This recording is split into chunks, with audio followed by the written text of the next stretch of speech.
Welcome back, everyone. And this is part 3 of our Holy Flame Totem Templar leveling guide. And in this video, you're actually going to see some really nice vendor recipes that you can use in this particular playthrough to boost your damage and boost your defenses for Mervale. So early on, if you actually get a iron ring and just any red gem, you can make ruby rings, which will give you fire resistance, but you can sell those ruby rings along with a few other items to give you some really nice damaging scepters. The other thing that you can do is use the iron ring plus any blue ring to get you some cold resistance rings. And we utilize all of these vendor recipes to give us a really good head start in Act 1 and take down Mervale very quickly and without really any issues whatsoever. So look forward to that. And that's something that you can be watching out for in this part of the leveling guide. All right, we'll go ahead and get right into it. We need one more red gem, because what we want to do is just buy any one, the cheapest one you can find, because we have an iron ring, and we can make another ruby ring, which is actually very, very good. And again, I will show you how to use those after a while here. Okay, just go ahead and do all of these. Sell them. And that'll get us our alterations, which is very nice for us right now. Take care. Okay, what we want to grab here is going to be Flame Dash. It's going to be our movement skill that we use for most of the game. We're going to take off Frostblink. Welcome. And again, we're going to look for linked items really quick. We have a linked chest piece, but that's not that good because we want to be running very fast, which you can't do if you put on a chest piece. You're going to feel like you're moving in mud. Farewell. Okay, so we don't have anything else that we can get from these guys at the moment.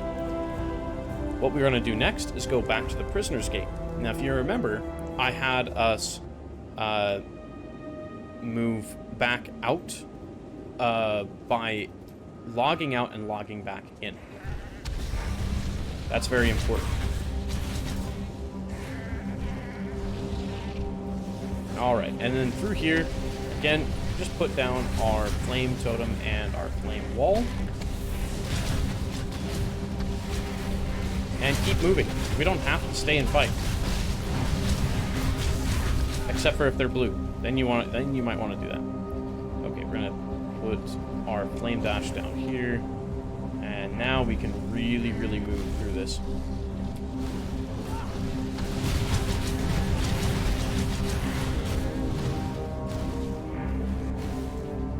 Now, leather belts are really nice, and they're something you want to look out for, even if they're white. Because if we do end up finding an essence somewhere, I'll explain essences later, but if you do find an essence somewhere, you can actually use that to make the belt rare quality.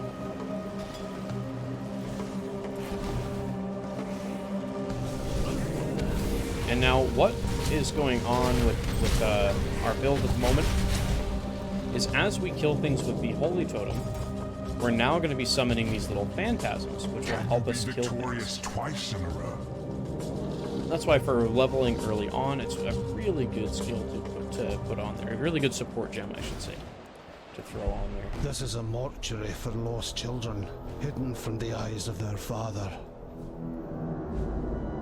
Oh, okay, and I didn't need to talk to him, but Fairgraves wants us to find the All-Flame, which will get us a passive point.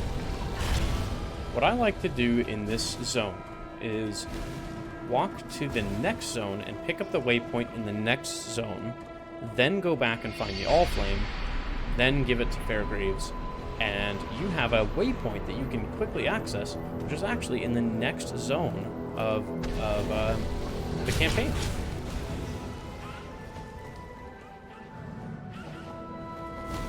Okay.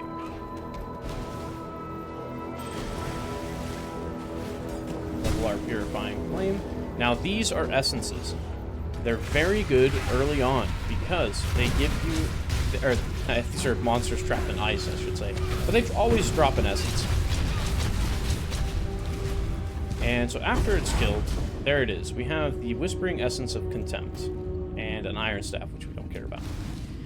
Here's the next zone that we're going to move into. Now, like I was saying, if we ever found an essence, we could go ahead and pop that essence onto our leather belt. Boom, just like that. Now, we have a rare belt that has lightning resistance, cold resistance, life, and strength. It's much better than the one we're using, so we're going to pop that off. And again, we're just hitting this waypoint. We can then go back to the ship graveyard just like that and continue to look for the All Flame, which is going to be in a wrecked ship somewhere on this area.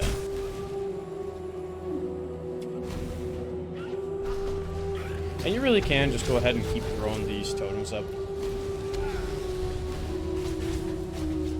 It'll kill enemies behind us as we move and progress through the area. That's a Val side area. I'm not going to go ahead and get into those right now.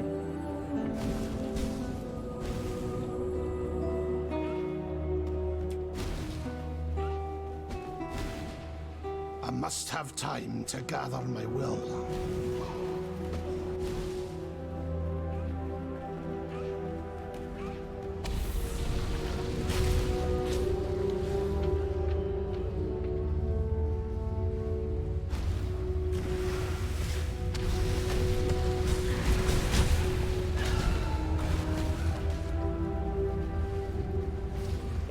Pick up that wisdom scroll.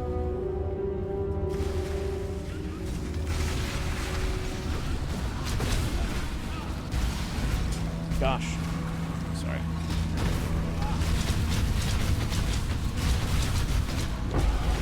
Cat was jumping up on the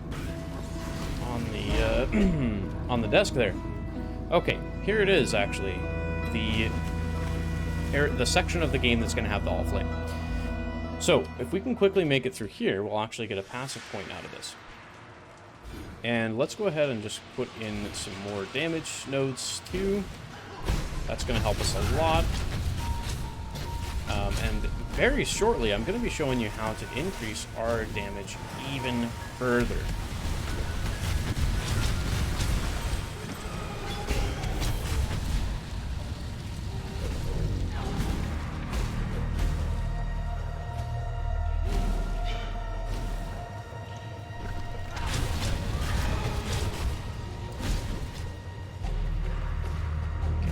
Down there.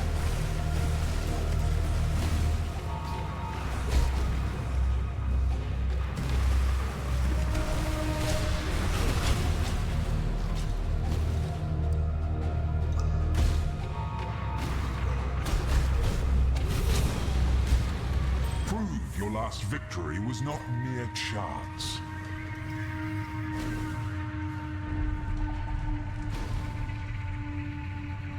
Now this zone you will want to be a little bit careful in early on because it's got a lot of these flicker strikers. Okay, here we go. Slave Girl drops the All Flame for us. Now what we can do is we can actually just log out and log back in. You've seen us do it before. And then we're going to go ahead and just pop over using the waypoint straight back to the ship graveyard. And we can visit Fairgraves. Please understand that as a gentleman of honor, it pains me greatly to do this. And yeah, we're going to be doing so much damage that we're going to take him out with ease. I'm sure were the circumstances reversed, my mana is spent.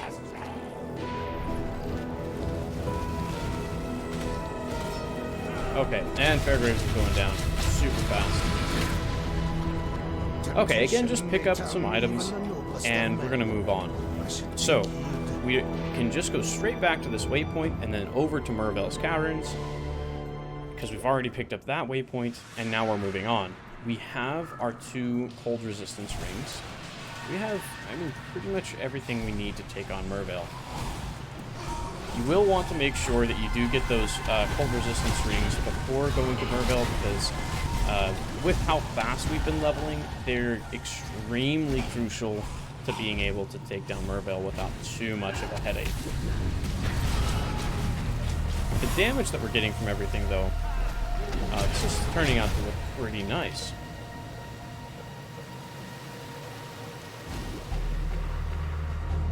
Now, right before we go into the fight, I actually will show you a little trick to increasing your damage even further before fighting.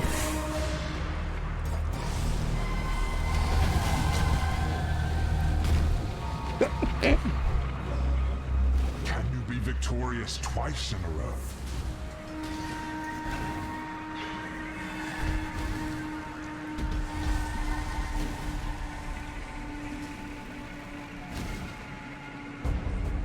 Okay, we're in the Cavern of Anger now.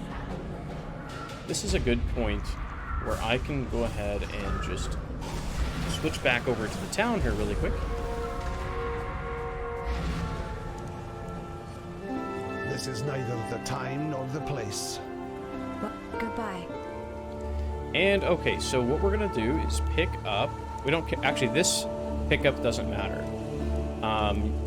We can go ahead and just use our recipe that I was telling you guys about. Be well. So since we have two, I actually have another scepter here that I'm going to be using.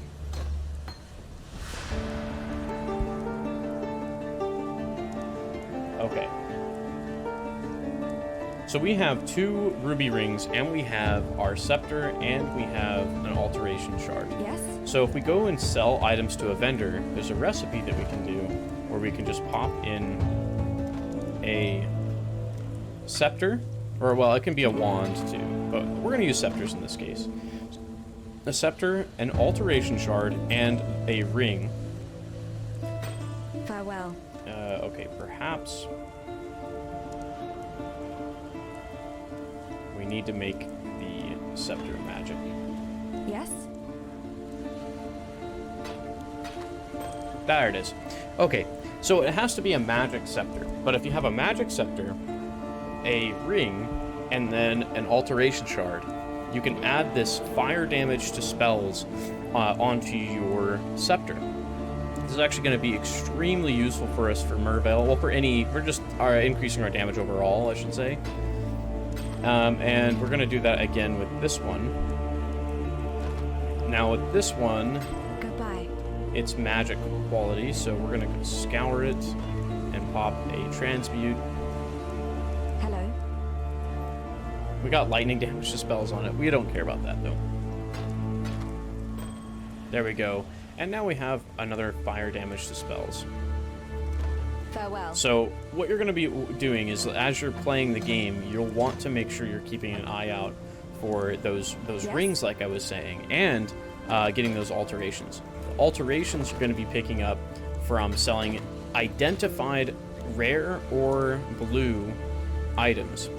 So rare is yellow, blue is magic. And as you sell those, you're going to pick up these alteration shards, which will turn into alteration Be orbs. well. And you'll also maybe want to get a transmute or two so that you can make sure to transmute your scepter if you have a white one. You know, especially like I did. I had one that has great socket colors and links. Okay, so now we also have 3 large life flasks. We could check and see what the next tier up would be, and we can actually use that at level 12, so we're fine. We want that.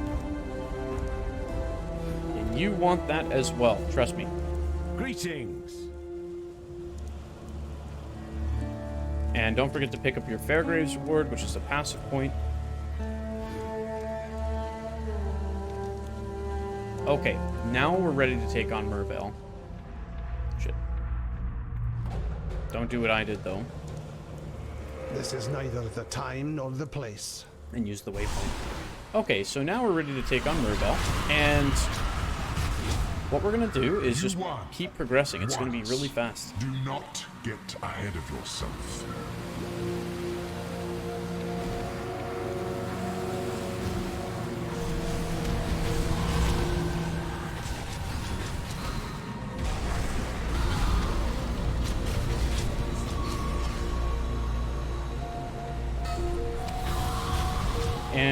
what we're going to be doing is just dropping our flame totem, dropping our flame wall. Flame dashing through enemies actually does quite a bit of damage to them too. So that's another thing that you can actually be mindful of. So I can, like, that just killed those 2 enemies there.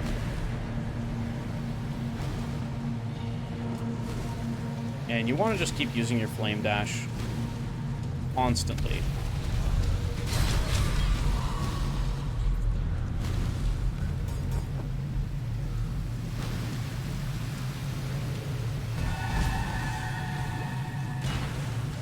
I don't even know why I opened that.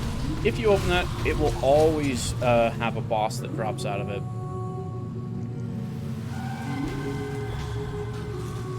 And early on, you don't really care about killing that boss because, yeah, you just don't. Okay, so now our, it would be nice to get 1 more level, but if you want to worry about that on your playthrough, you definitely can. I'm going to go ahead and just kill Merveil real quick. And we have our sapphire rings, so she's going to be dealing, you know, not as much damage to us. And we're going to be taking out Merveil super quick because we got our 2 scepters that each have a nice adds fire to spells on it.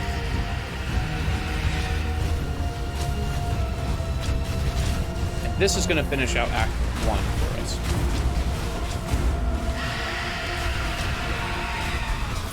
There we go, guys. Alright, you've just seen the leveling guide for the Templar, and that was using the Holy Flame Totem and Flame Wall to boost your damage. Now, what we covered in that video was using some of the vendor recipes to boost your damage using the scepters, as well as the vendor recipes for getting some nice cold resist rings early on so that you can take down Merveil. If any of that information helped you, please consider dropping a subscribe so you can be notified of our next video, which will most likely be a summary of our playthrough with the Templar. After that, we're going to be covering the Witch. So I hope to see everyone for our next video.